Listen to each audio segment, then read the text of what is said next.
This week on Snark Squad Pod, we are joined by Kat O'Keefe to discuss the novel Vicious by V.E. Schwab.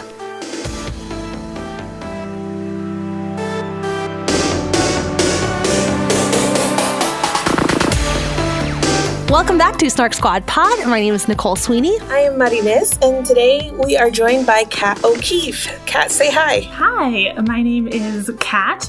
Thank you guys so much for having me. I have a YouTube channel called Catty-tastic where I post occasional videos about books, both what I'm reading and as an aspiring author, what I'm writing. But I'm not super active on YouTube currently. I do spend a lot of time on Twitter, mostly retweeting memes. So if you're into that, you can follow me there at cat_tastic.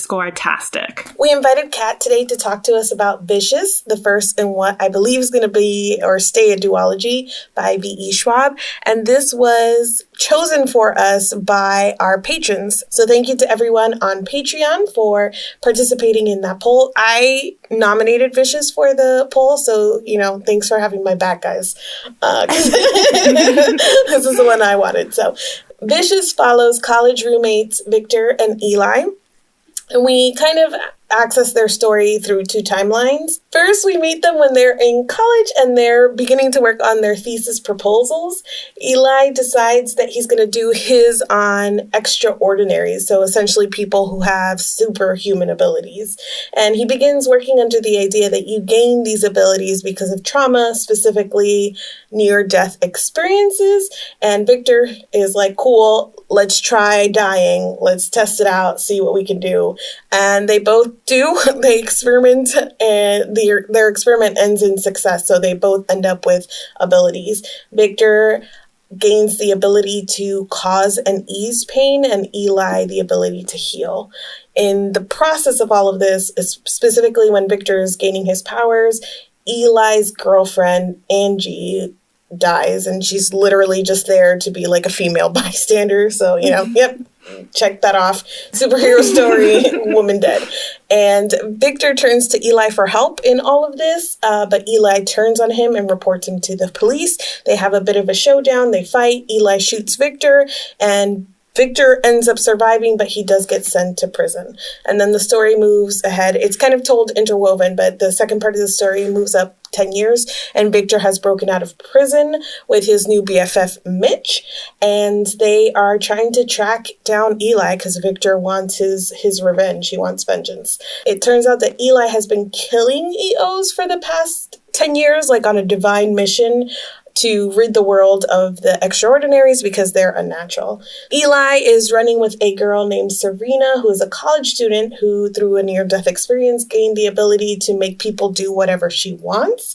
And Serena lures her little sister Sydney to the city, basically so Eli can murder her too, because she has the ability to bring people back to life, back from the dead. Sydney escapes, and when they're trying to kill her, she escapes and she's found by Victor, and she joins their little crew. And in the end, Victor forces a confrontation with Eli. First, he kills Serena so that her influence power won't be in play anymore. Victor and Eli fight again, and Eli keeps regenerating because he has kind of like the better showdown power. And he does end up killing Victor, but then the police show up, and Serena's not around to use her sway on them. And they end up taking Eli to prison for what they soon discover is serial murders. And then at the very end, Mitch and Sydney go get Victor from his grave and bring him back to life. Good. Woo! So we are going to start this conversation where we always start it. I think this is a little bit of a given on this one, given for everybody but me in terms of how they're coming to this book. But Kat, did you like this book? Yeah, I loved this book. I read it for the first time back in, I guess, 2013 when it came out. And it was one of my favorites of the year. I really like Victoria Schwab's writing style and her stories. This reread around, I approached it with more of a critical eye, like trying to identify, like not just reading it as a reader, but kind of trying to analyze it a little bit more. I do think that the pacing isn't perfect. I don't know quite how to articulate it, but it's kind of a slow burn story. And like within the chapters themselves, it's kind of like slower paced and very immersive. But the way the chapters are interwoven, it's kind of hard to get your footing sometimes. And it just feels a little jarring, and it's more like a thriller, choppy pacing, but a slow burn story. Like after reading this, I loved it a lot more having all the pieces than I did when I was in the middle of it and trying to connect all the pieces. Like after it, I see everything big picture and I love it. But when I was in the middle of it, I did feel a little bit lost at times, and like I wanted to follow certain storylines, but we were shifting to something else. And I mean, it worked in a way because it really propelled me through the story, but it was a little bit hard to like really find my grounding in it sometimes. I read this in 2015, and so I loved it when I finished reading it as well. So this was a reread for me, and I still found that my feelings were pretty much the same, even though I probably would I'd rate it a little harder this time around than when I first finished reading it. I was just like, yes, amazing, 5 stars. And now I sat down and I was like, okay, this isn't a perfect story. And I think the pacing is probably my biggest complaint out of everything. And part of the reason that I was really anxious to go back and like reread and re-experience this is because it is a story basically about morally gray characters, villains, and just some messed up people, which are like my top 3 of things that I'd never want to read about.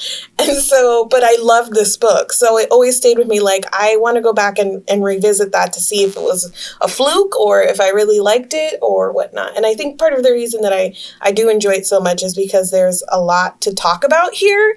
And so even if you don't, the story is kind of like meh to, you didn't like it or whatever. I feel like there's so much here that you could pick apart just talking about the characters and their complexity. So yeah, I liked it when I first read it, and I still really enjoyed it on reread. Mm-hmm. I just finished reading this book last night, and I did not rate it on Goodreads as soon as I finished, which is rare for me to do. Even like usually I will give something a star rating immediately, and then I'll like circle back to leave an actual review. And like sometimes while I'm writing their review, I might change the star rating, up or down one or whatever. But I didn't know what to say about it, or like how, I don't know. I didn't know how I felt about it when I finished, mostly because I think this is a good book that was not for me. But I'm excited to have a conversation with you guys about it because I agree that there is a ton to talk about here. I really liked the writing. I think the writing is fantastic. Co-sign on the sort of general points about the pacing. That, that was probably where the book is weakest, is in the pacing. The time jumping at the beginning really did not work for me. But mostly like the middle section of this book was really just viscerally uncomfortable for me in a way that made it hard for me to even like think about all of the, interesting things that are presented in this story. Like I was just so acutely aware of my own discomfort in a way that made it really difficult for me to properly appreciate the story itself. But I think that is more of a me thing than it is a this story thing. So I don't know. I'm excited to have this conversation. I still don't know how to answer the question of whether or not I liked it. I'm not sure. It's a book that I would definitely recommend to other people. Mm-hmm. I don't know that I will ever read it again. I will probably never read it again. I'm not sure whether I will bother reading the second book. I don't know. I don't know, you guys. I want to, maybe I'll try to answer this question again at the end, see if I'm any closer. But for now, question mark is my answer to this first question. I mean, I don't want to jump right into like your discomfort, but let's jump into your discomfort because I'm like super curious what about like what parts of the stories really didn't sit well with you, I should say. So there are 2 things related, but a little bit different. So the middle section of the book is the point where we jump to Eli. Like that was the first few chapters where Eli becomes the sort of point of view character. That was heavy on the I don't want to be reading this right now for me. Part of that was, and we just talked about this last week when we were talking about our year in review, but the self-harm stuff, like I didn't know that was coming, and it's obviously coming from not quite the same place that it usually is, because in the case of Eli, he's doing it to test his powers, but it was still, that didn't make it any less miserable for me personally to read. So that is a level on which this is like profoundly a me thing / anybody who has that as like a trigger issue, that is, I don't know, a warning that I'm going to put out there, that stuff was genuinely like really difficult for me. The other thing is just like being in his head while he's thinking about how righteous a murderer he is. I don't know. I understand its function for the story, and so that's why I have a hard time kind of grappling with how to discuss it, because I don't think that it's necessarily a bad choice for the story, and or that we shouldn't read things that make us uncomfortable sometimes or whatever. But it was just, I don't know, his righteousness about all his murdering was there was a little more of it than I really wanted to be spending my time with. Yeah, I mean, I can understand that. I think both Eli and Victor are, like, it's never stated in the book, but like they're sociopaths, right? Yes. And you're supposed to be like, you're not supposed to really relate to them. Like, they are really messed up. So like that discomfort is probably kind of intentional. Like. I think a really interesting question about that this book kind of raises and doesn't give you a straightforward answer is if the EOs like come back actually missing something or not, because that's what like Eli, and he convinces Serena as well, and I mean they all kind of feel it in themselves that like I came back a little bit wrong, like I don't feel the same, but how much of that is like some part of their soul or like some fundamental part of themselves missing, and how much is just that they have changed from the trauma and these new abilities? I think so. A couple things here. First is that I didn't remember the self-harm portion of it, like from my first reading to this, but also I would not have thought to frame it that way, because to me, as in my, I guess, privilege, because I don't really, that's not a trigger for me specifically. It was him testing his powers, but thinking back on it, when he is doing it and almost like he's doing it purposefully to kind of like cleanse himself at some point. So that is something that I had not thought about, but it is like a super visceral, intense moment of the story. So that trigger warning is like, thank you for putting that out there. I would not have thought to like frame it that way at all. So that's super interesting. And I think the other part of it is that these are that kind of thing of like, the righteous murderer is not necessarily a story that I often enjoy, but I think why it works for me here is almost because of that like intentional discomfort that the author never really tries to turn away from. She's never trying to tell us that these bad dudes are good dudes.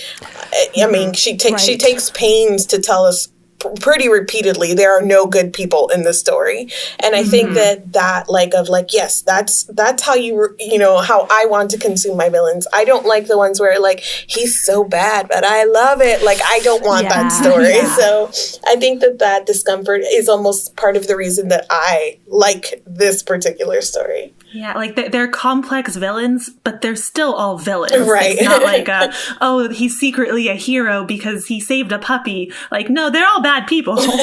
Now that we're talking through this, I think part of the thing for me is something that comes up for us a lot on this podcast, which is that I should have read this book slower. I think that is ultimately the thing, because I agree with everything you guys are saying. And I think like that was part of what I was trying to get at in terms of saying this was just really uncomfortable and unpleasant for me to read, but I couldn't look at it and be like, oh, well, this is like a bad choice in the writing, like this is here's why I think these chapters didn't need to be there or whatever. Like that was not a feeling that I had even at the time, but I think it was definitely something where it would have been beneficial for me to be able to like read one of those Eli's chapters and then just, close the book and walk away from it. Go watch She-Ra. Right. So, cleanse my soul a little with some She-Ra. I don't know. But I think that section, I personally would have benefited from being in a position where I had more control over my reading experience than I did because I was trying to get it done for the podcast. So I have a question that's more like of a reader interpretation thing, because Kat, you brought this up, but did you think after all is said and done, do you think that when they come back that they do come back with something missing? Or did we happen to follow a cast of characters who just from the beginning where there was, like Kat said, they're sociopaths. It just is what it is. It's hard. We meet so few EOs that we actually get to get really close to. Like the two main ones that we are the closest with, Eli and Victor, they're both sociopaths from the beginning, even before they do this stuff. There's passages about, Eli has the second face that, sometimes slips past his perfect veneer. And Victor, thinks about how he can imitate emotions that he sees other people portraying. If we look at the girls, Serena and Sydney, Sydney definitely feels that Serena is different, but we don't see Sydney feeling a lot that she is different, that she came back wrong. But I don't know. I wonder if just it's the ability that changes them so much, because of course Serena is going to be different now that she has no obstacles in her life. Literally everything she says, someone will do. It's all of a sudden her life becomes, there's no challenge, there's no fun, there's no purpose because everything is just handed to her.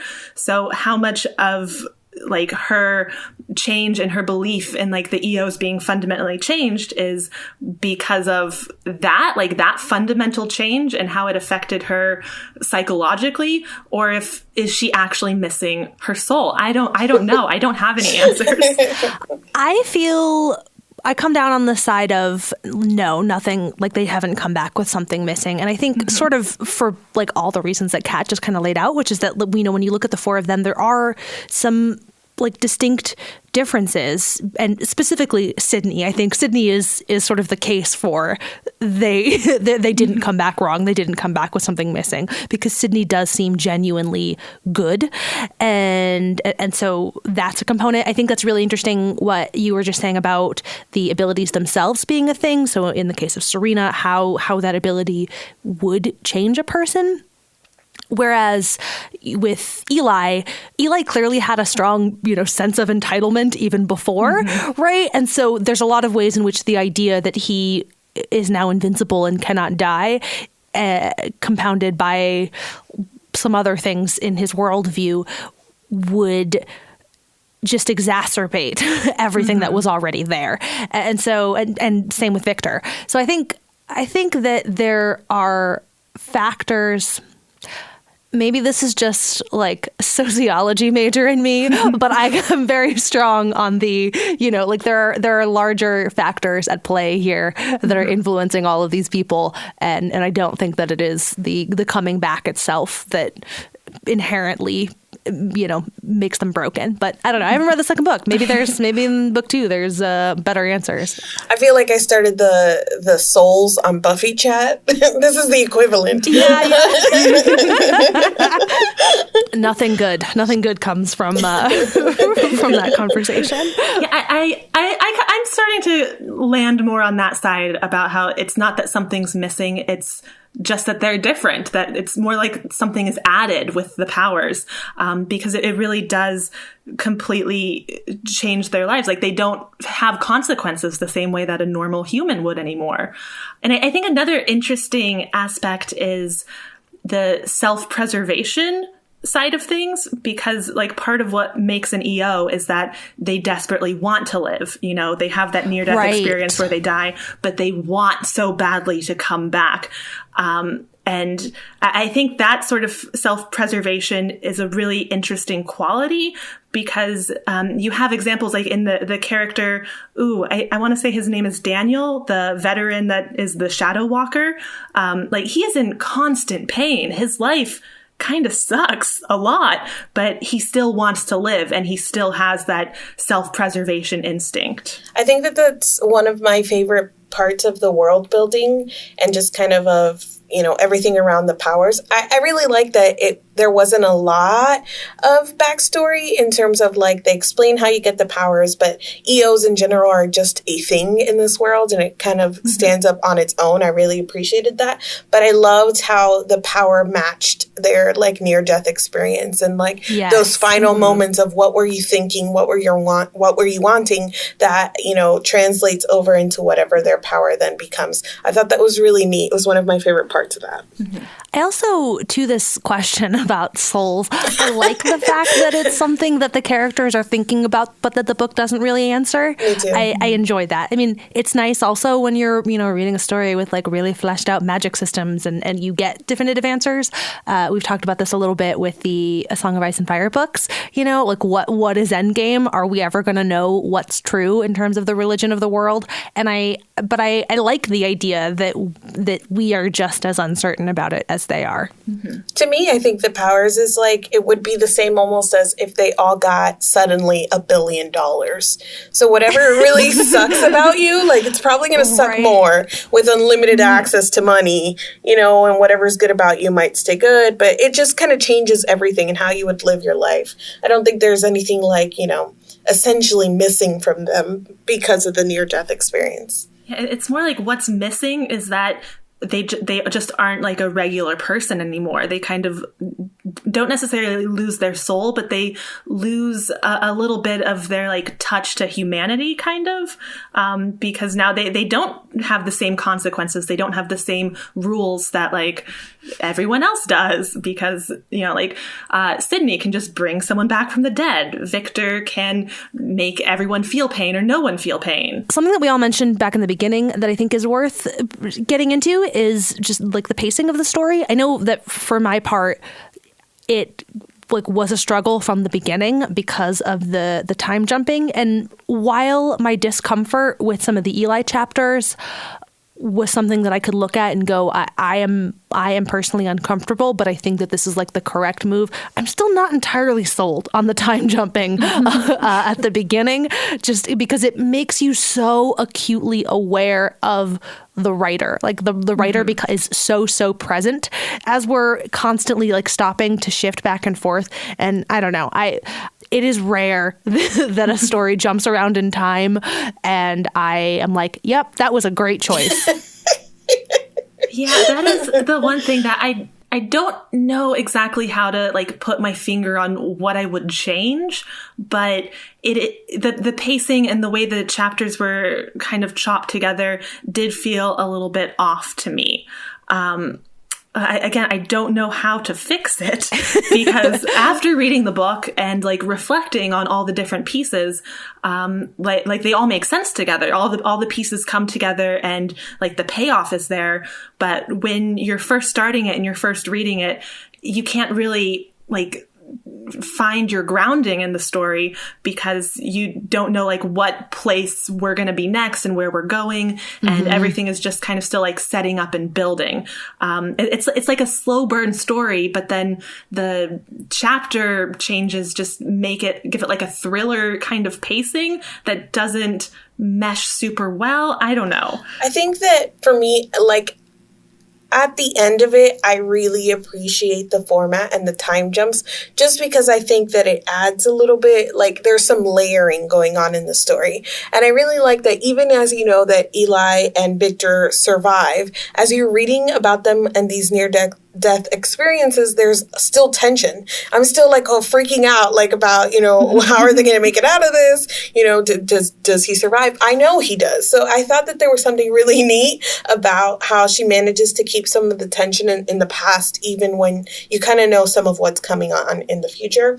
And I like that as we go along, you get to the point where the timelines kind of converge, and then you also start to add like point of views. So there was so much layering on it that at the end, I really appreciated that portion of it. I think the issue and how I would potentially fix it if I were Victoria Schwab's editor.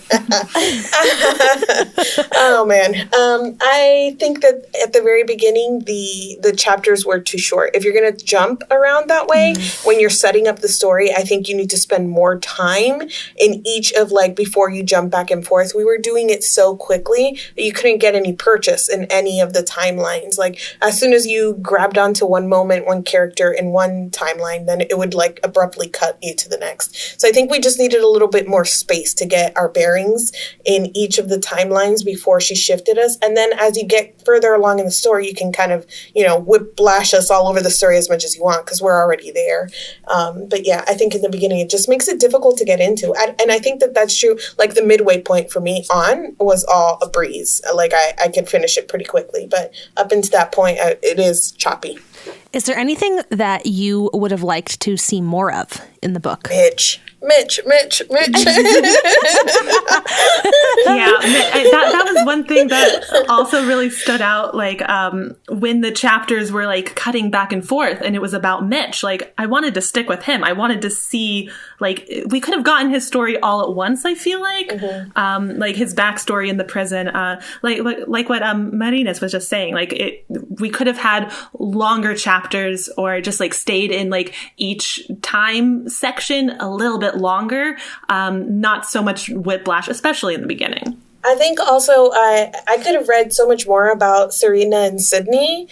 I really liked them as characters. Mitch too. Like, all of the surrounding characters, they were all great. And as much as the dynamic of Victor and Eli is good and is the foundation for the story, like, even less of them and more of, like, Serena, Sydney, and Mitch would have been totally okay with me. Especially because overall I'm iffy, and it's one of the things that I wanted to ask you guys about, like, the portrayal of the women in the story, and it's a little iffy for me. But I feel like if we maybe would have gotten more of Serena and Sydney, the balance would have been more on the pro side. Yeah. So I totally agree with that. And I basically asked the question from the place of our, like, unofficial segment of writing fanfic, basically, fanfic prompts for the stuff that we're consuming. But like, 100% the place to start for like fanfic for this is more Serena and Sydney, like, just more of their dynamic. And I agree that I think the iffy feeling that you have around their portrayal is directly related to how little time we get to spend with them, and the fact that, like, Serena, it's not until fairly late in the story that Serena is telling us about herself rather than, like, being described by other people. Mm-hmm. So I don't know. I think, more Serena and Sydney is very much a thing that I would have liked to see. Yeah, especially because, again, Victor and Eli are sociopaths. It's hard to, like, warm up to them and really connect with them. And then Serena and Sydney, I mean, is Serena a sociopath? She's definitely a narcissist, maybe. Not. Yeah. I don't like. Yeah, because, like, Sydney is fine, but Sydney is the truest and purest soul. Yeah, the only good one. So, like, is Serena evil, or is she just, taking advantage of this huge privilege that was kind of dumped into her lap? Because she doesn't seem super happy about it. Like, she is excited when Eli kind of, like, rebels against her power, and she kind of likes to see people trying to rebel against her power, but she also just easily controls them and doesn't seem to feel a lot of remorse about that. To this point about the Sydney Serena stories that I would like to see more of, I think there is, like, potentially a really interesting story in this question of how much of Serena's, I don't know, villainy, I guess, is something that was in her already. How much of it is a product of the powers? How much of it is the soul question? I don't know. In my head, my, like, headcanon on this is totally that it was the product of the powers, that, like, her powers corrupted her, and maybe that she didn't have a strong enough moral center beforehand to like not let it become that way. I'm not sure, whatever. But like that's a story that I would be interested in, you know, like I would be interested in that trajectory of like how she goes from being a relatively normal, well-adjusted teenager or college-aged woman, whatever, and like into what she becomes after her powers. Yeah, that's a really interesting angle about like how much your moral center pre near-death experience would affect you. Because like, you know, from what we see, the EOs are all very, about self-preservation. They care a lot about themselves, which, you know, might be a degree of selfishness, or, you know, maybe some of them do want to live for someone else. But the ones that we see, they fight to live like for themselves.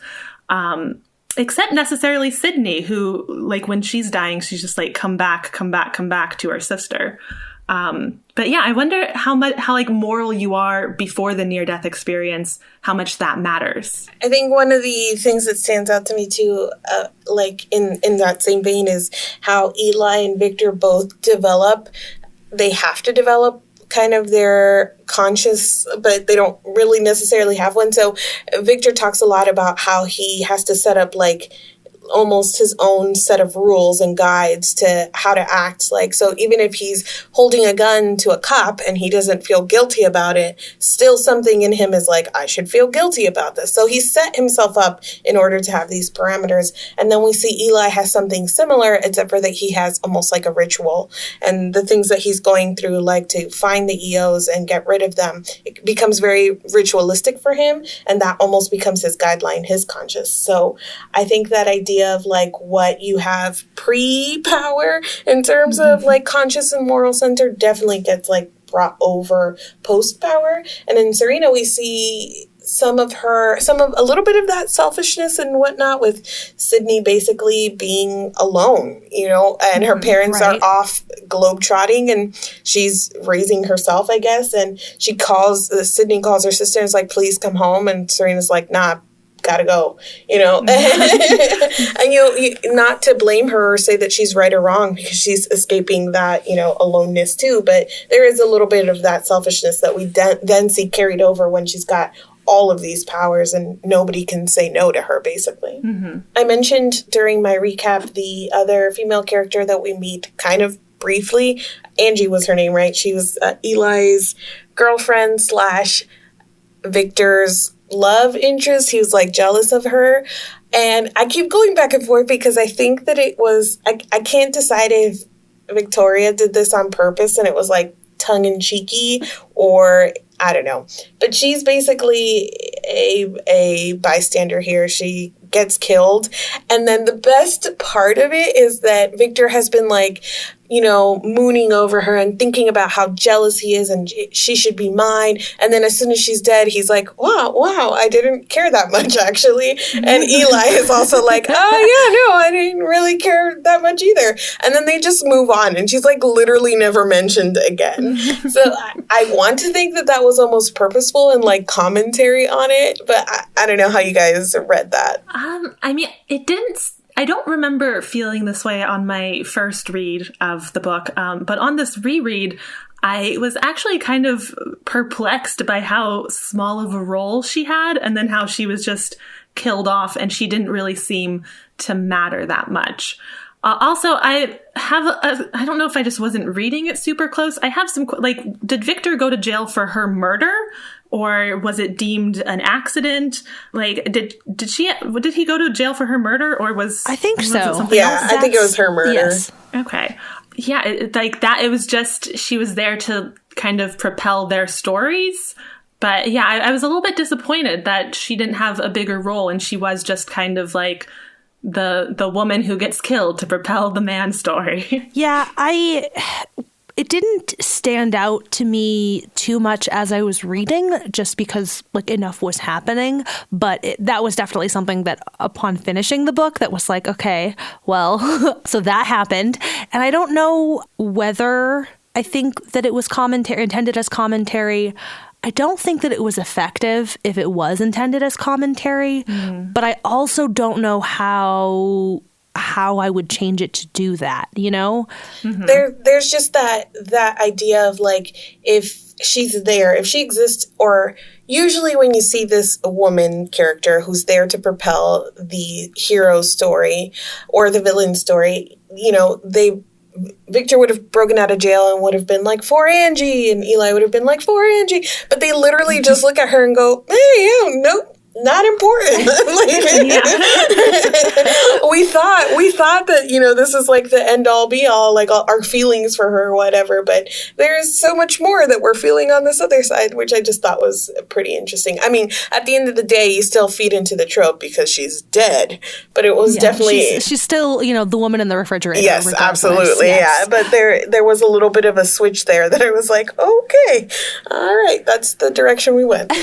Yeah, I see that. A little bit of a tease of like their rivalry is based around this woman, and then when she's gone, it's like, oh no, their rivalry is just their rivalry. Right. Like, she wasn't actually vital to it.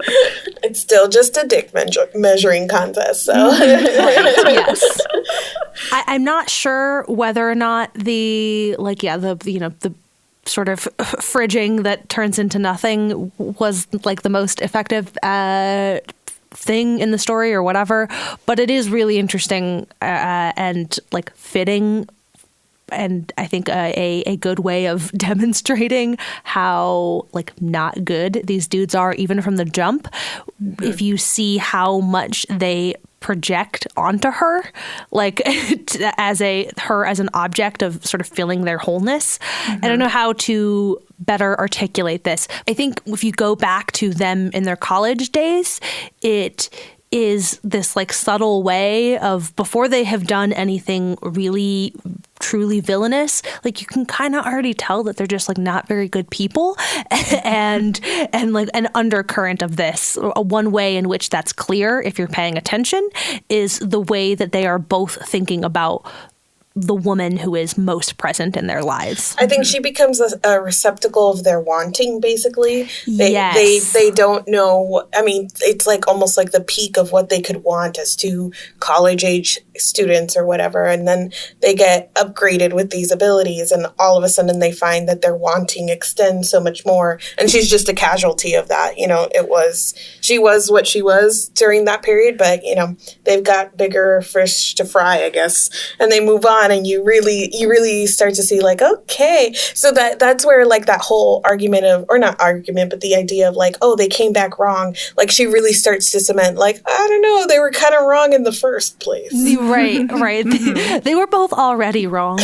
But I will say then the other side of this is that while I think she is useful to their characterization, it does circle back to whether or not this was like a useful storytelling device overall, because she as a character starts out really important, but ultimately never really gets to exist as anything other than a, as you put, like receptacle for their wants. Yeah, I wonder how it would have changed the story if she had more agency, if maybe she found out what they were doing and she wanted to get in on it. She wanted to test it herself, and like maybe that's how she died. Like she was trying to get powers like them, and she died. And like that might have changed the story in a different way, or at least just made it so that she wasn't just like the toy that got broken in their fight. Yeah, I like that phrasing too. The toy that got broken in their fight. Yes, totally. Because these are man babies. We've mentioned a little bit about kind of the lack of moral center in the story, and Sydney existing as maybe like the one bright spot of good there. And even with her, Victor makes a comment about how, you know, she's not a child anymore and she's seeing things that are quickly changing her perception or whatnot. But I think that the real bright spot for me, and like the one area of like hope, is the found family that Victor kind of builds up around himself with Mitch and Sydney. And I would not say that I root for either of these two men at all in the story, but only in so much as like I want the little family to stay together. So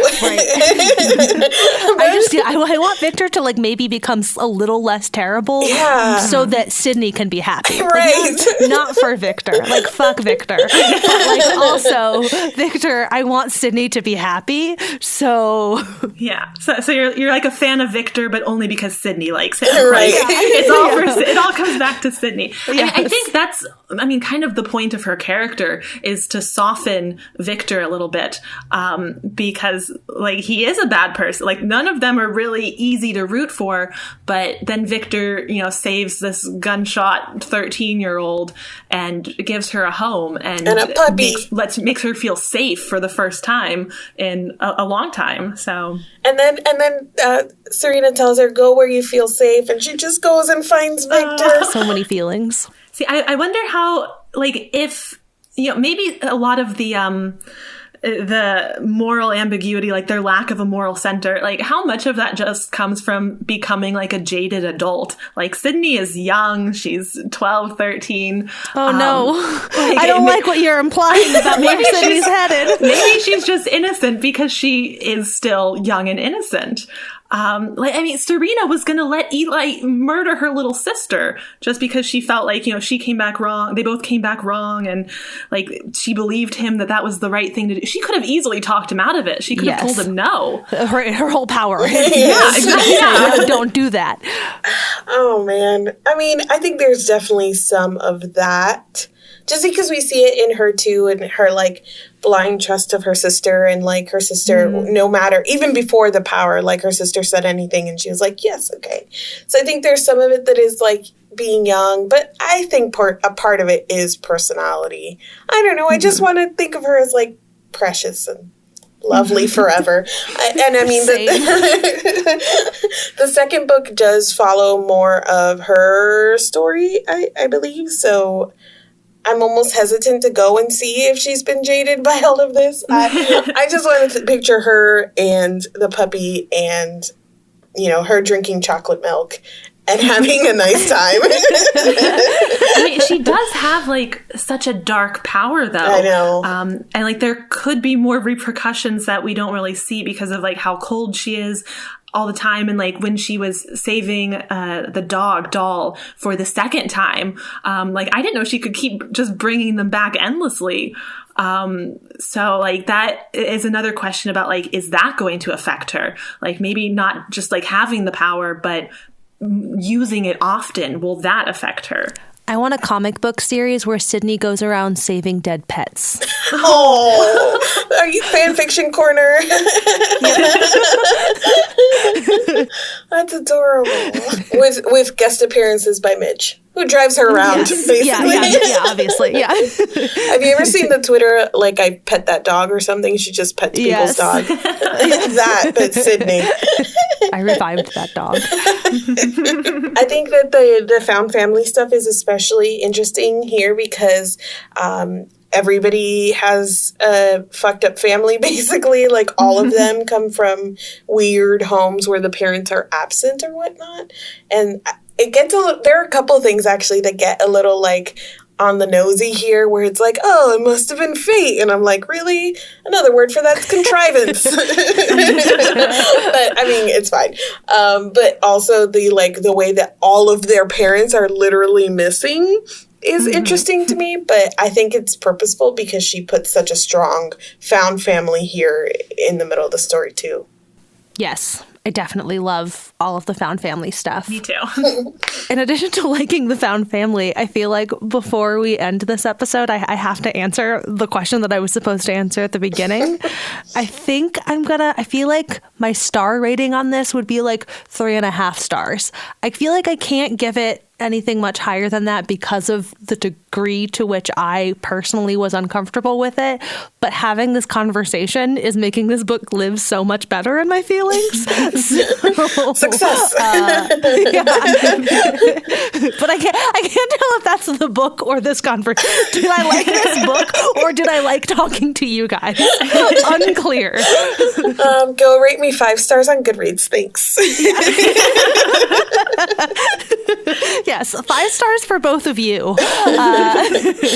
And on that note, we are going to end this episode of the podcast. You can give us 5 stars on Apple Podcasts and leave us a review. That would be very, very lovely.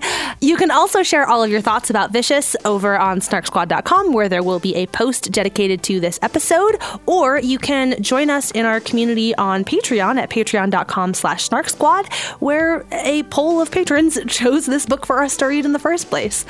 As always, you can also find us on Twitter at @Snark_Squad. I am at Sweeney Says. You can find me at My Name is Mighty Nis. And you can find me at cat_tastic. Thank you so much to Kat for joining us, and thank you as always to Stefan Chin for the delightful theme music that is playing us out right now, and we will be back in your podcast feeds again next week. Bye! Bye. Bye.